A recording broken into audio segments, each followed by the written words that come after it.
Salut à tous. Comme vous avez pu le constater, le thème de ce mois-ci, c'est les obligations des personnes trans.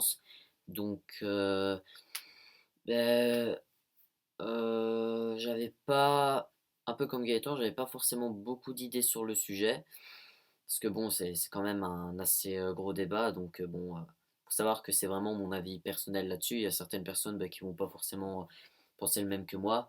Donc maintenant, à chacun son avis sur le sujet. Voilà, c'est parti. Euh, la première obligation pour moi, c'est par rapport au CO, au coming out. Parce que forcément, je trouve qu'à un moment donné, ce sera une obligation de le dire.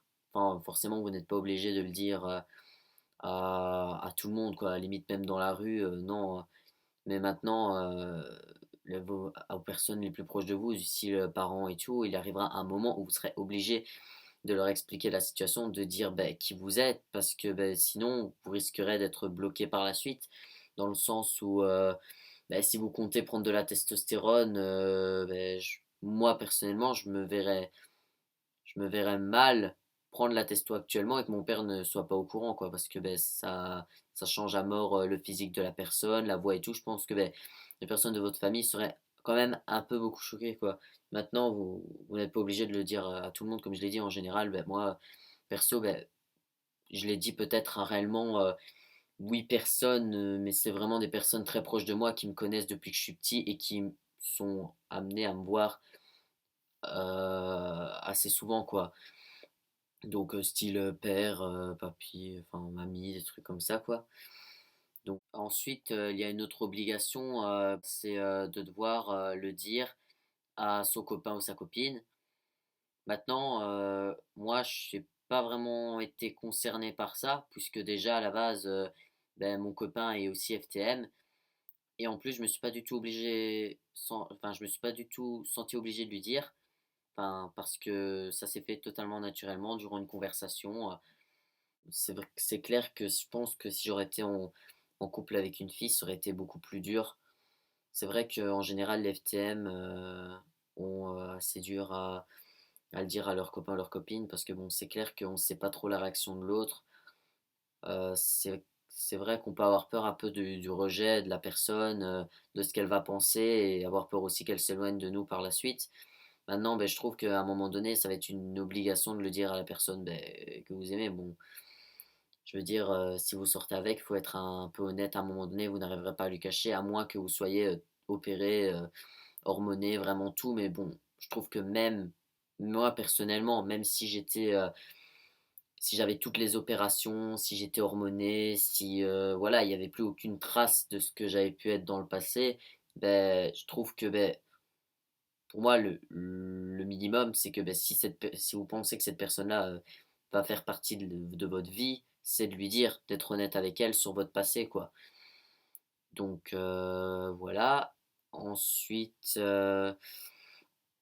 une obligation que j'ai dû rencontrer, c'était surtout en début de parcours, avant d'être hormoné, donc prêté, c'est de le dire aux autres en fait, en général, donc genre style la classe ou au niveau administratif, surtout par rapport au prénom. Parce que voilà, l'année passée, quand je suis rentré dans une nouvelle classe, je me suis présenté au masculin. Sauf que à un moment donné, ça a coincé parce que il y avait piscine et déjà j'avais pas de packing, je devais mettre un t-shirt, j'avais encore une voix un peu féminine, j'avais des traits fins, pour moi c'était pas du tout légitime de me présenter en tant que garçon, or que pour moi c'était pas encore le cas, quoi. Je me suis senti dans l'obligation de l'expliquer à toutes les filles de la classe de qui j'étais, quoi. Maintenant, c'est un choix. Vous n'êtes pas obligé de faire comme moi, quoi. Il y en a qui décident ou pas de le faire. Moi, maintenant, perso, j'aime pas. Pour moi, à ce moment-là, je me trouvais dans la capacité de entre guillemets mentir et de ne pas être honnête avec les gens, quoi. Maintenant, cette année, je suis dans une nouvelle école et là, je suis considéré comme un homme et là, je ne compte certainement pas leur dire qui j'ai pu être, quoi. parce que ici je suis hormoné, il n'y a plus aucune trace de ce que j'ai pu être. Donc là, même si je vais devoir mettre un t-shirt pour la piscine, je ne compte pas leur dire parce que voilà, ça ne leur regarde pas.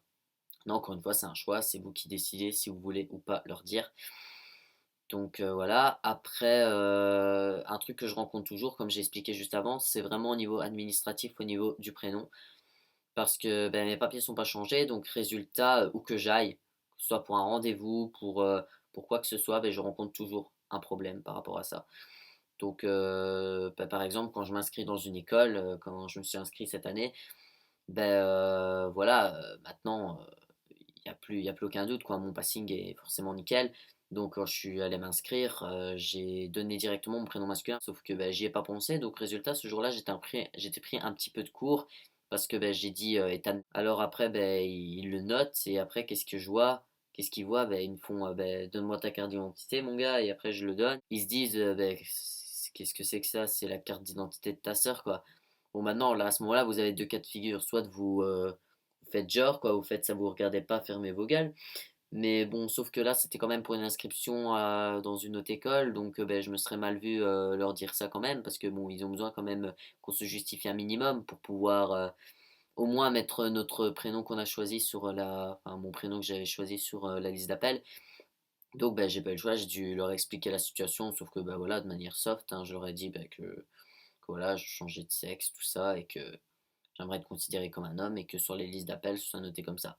Ouais, alors après, je trouve que il y a d'autres trucs qu'on peut se sentir obligé, c'est parce que, perso, quand je vais à la piscine, enfin, on va dire à la base, moi j'adore tout ce qui est piscine et tout, et depuis, forcément, avec ma poitrine et tout, comme je suis pas encore opéré, je me sens un peu parfois obligé de ne pas aller à des endroits que j'aime bien, comme la piscine et tout. Donc, résultat, quand je vais dans des trucs ainsi, je me sens forcé de mettre un t-shirt, forcément, parce que j'ai pas le choix pour pas qu'on le voit. Mais sauf que voilà, je suis dans l'obligation de faire ça et ça fait chier. Et en plus, je sais que je vais me faire regarder, que je vais devoir encore, on va encore me poser des questions. Et à ces questions-là, on se sent un peu parfois obligé de répondre. Comme par exemple, une fois quand j'étais à la piscine, il y avait une femme, une maître nageuse qui parce qu'en fait, à la base, les t-shirts, ne sont pas du tout, enfin, sont interdits, quoi. J'avais mis un t-shirt de plongée et donc résultat, comme par hasard, je voyais qu'il y avait, une maître nageuse et un maître nageur qui n'arrêtaient pas de me regarder. On aurait dit qu'ils se faisaient des signes et tout, et alors après, elle m'a posé la question, elle m'a demandé, enfin, elle m'a dit qu'elle faisait un concours avec lui. Déjà, c'est fort réjouissant et comme quoi que tous les mecs disaient que j'étais un mec et que elle seule pensait que j'étais une fille parce qu'en fait on voyait par transparence, enfin très légèrement une ligne et c'était ma brassière de sport que j'avais mis en dessous, quoi. Et donc voilà, il faut se justifier et donc là je lui ai pas dit la vérité parce que ça m'aurait plus cassé les couilles qu'autre chose avec tout le monde qu'il y avait donc voilà, je me suis senti obligé de lui dire que j'étais gros et que je dois faire une gynécomastie. Et que j'étais obèse étant jeune et que donc voilà, c'est pour ça que je porte un t-shirt, quoi. Donc ça fait partie des côtés chiants, on va dire, de répondre aux questions des gens.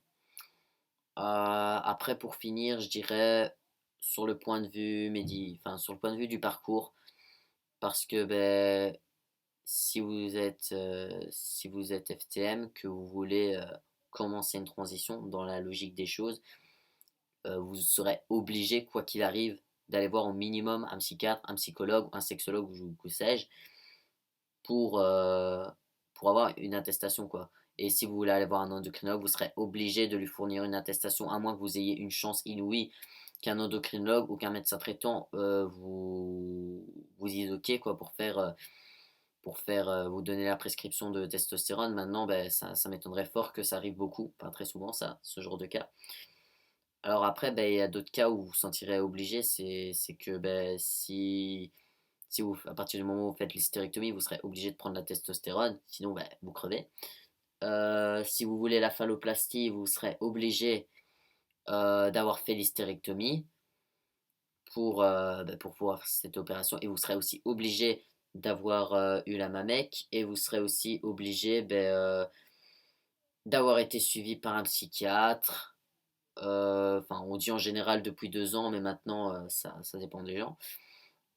Ah ouais, une dernière chose et aussi si vous voulez changer de prénom, donc d'état civil, vous serez à un moment donné, obligé, d'avoir fait l'hystérectomie aussi. Parce que, sinon, si vous faites pas tout ça, il y arrivera un moment où vous serez bloqué, quoi. Vous pouvez pas changer d'état civil sans, avoir fait l'hystérectomie. Maintenant, c'est possible de changer de prénom. C'est possible de changer de prénom, sans être opéré parce que, voilà, je vais le faire. Maintenant, changer de prénom sans être hormoné, là, ça paraît un peu plus compliqué. Maintenant, il y a peut-être moyen, quoi. Enfin, je sais pas. Et donc, voilà, je pense que j'ai terminé. Je vois pas ce que je pourrais rajouter d'autre. Donc, voilà, je vous souhaite à tous une bonne soirée. Rendez-vous au mois d'octobre pour une nouvelle vidéo. Je sais pas encore le thème, donc voilà, surprise. On verra ça. Et donc voilà, salut tout le monde.